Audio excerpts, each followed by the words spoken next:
Once upon a time, there was a man who inherited much wealth from his father, but who led such an irregular and unwise life that in a short time he had spent everything, even to the last penny. Then he sat down, folded his arms upon his breast, and sighed as he thought of his unfortunate condition. His father's friends gathered about him to console him. One of them, an old and learned man, said to him, "Son, you have offended your luck. Who has run away from you? You had better go after your luck. Perchance you can find it, and being reconciled with it, become as before a fortunate man."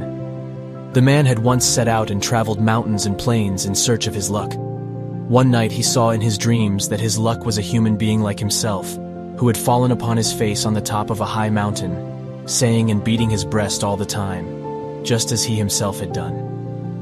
In the morning he got up and continued his journey toward that mountain. On his way, he met the fairy lion, sitting upon a mound of earth beside the road. "Don't be afraid, human being. Proceed," said the lion. And when the man approached, he said, "Where are you going?"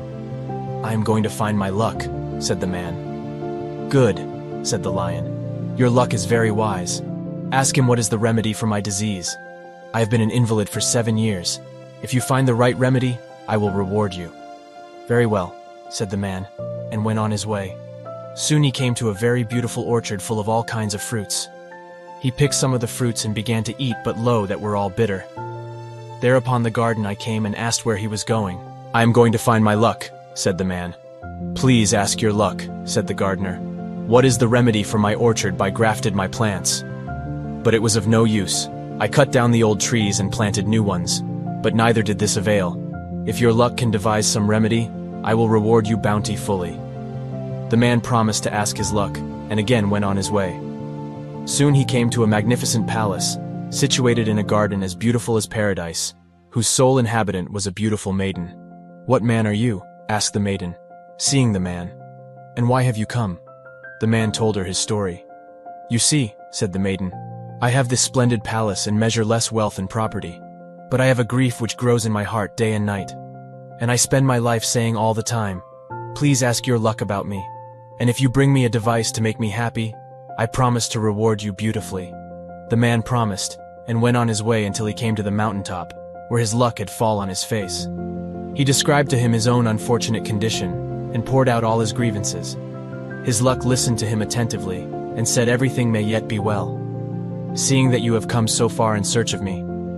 Then the man asked of luck the things he had promised to ask, and received answers. "Now will you not come with me?" asked the man. "Go first," said luck. "I will come after you." The man returned on his way back. He first met the maiden and said, "Your grief will disappear, and you shall be happy as soon as you marry a young man of your choice." Then he met the gardener and said, "There is gold in the spring from which flows the water with which you irrigate your orchard.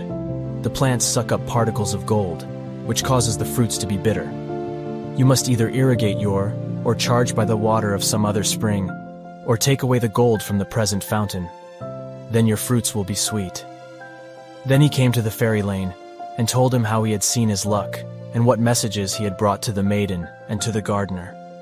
"And what presents did the maiden give you?" "Ask the lion," she said. "Answered the man that she had fallen in love with me and proposed to marry me, but I refused." "And what reward did the gardener give you?" "Ask the lion. He took the gold out of the spring and gave it all to me, but I refused, saying that I did not care to trouble myself and carry such a heavy thing so far." "And what remedy did your luck devise for my ailment?" "Ask the lion," he said. Answered the man. "The moment you devour an idiot head, you shall be healed." The lion looked the man in the face and said, "By heaven, I cannot find a greater idiot than you on the face of earth." And striking out his head with his paw, he made one mouthful of it, and the idiot was dead. You see, in your life, time never befriends a fool on your journey to your luck, on your journey to your happiness, on your journey to your success. You will find it laying there on the way to what you think is your goal, but your destination is the way, and you will find everything you need on the way, except life's great gifts. Thanks for watching and stay blessed.